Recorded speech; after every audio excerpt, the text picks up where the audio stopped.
After sinking $500 million into his campaign, Mike Bloomberg called it quits this morning. Moments after that news broke, the Bloomberg campaign announced the former New York City mayor is throwing his support behind former Vice President Joe Biden. KIMT News 3's George Mallet is still on the political beat for us today. He joins us now with the latest, George. And Raquel, this reporter is eating crow this afternoon, but let's start with where I was right. I predicted on this broadcast that former Vice President Joe Biden was going to have a very good night. He did. But I also said I expected Senator Bernie Sanders to be leading in the delegate count today, even if it was close. They are still counting in California and Maine, but at this point, Joe Biden has returned to front-running status. A day after a dismal Super Tuesday finish, billionaire Michael Bloomberg dropped out this morning.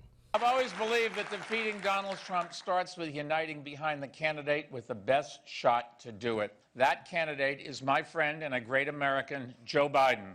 The former vice president tweeted his thanks to Bloomberg. Biden bounced back big on Super Tuesday, winning 9 states. He's now leading in the delegate count. Maine and California are still counting ballots. Senator Bernie Sanders is in the lead in California.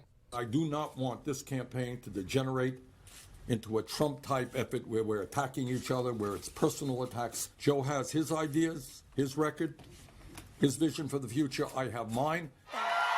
After placing third in her home state, Massachusetts Senator Elizabeth Warren's campaign says she's reassessing. One thing this whole thing has shown, that you can't buy an election. It's a beautiful thing. I think Joe actually would have the advantage now. Had Elizabeth Warren endorsed Bernie, you're talking about a whole different subject. Exit polling showed electability was a top priority for Super Tuesday voters, with Democrats saying they prefer a candidate that can defeat President Trump.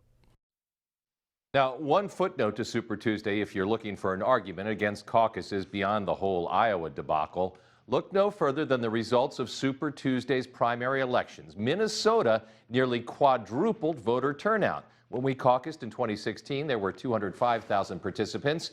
Yesterday, roughly 735,000 Minnesotans voted.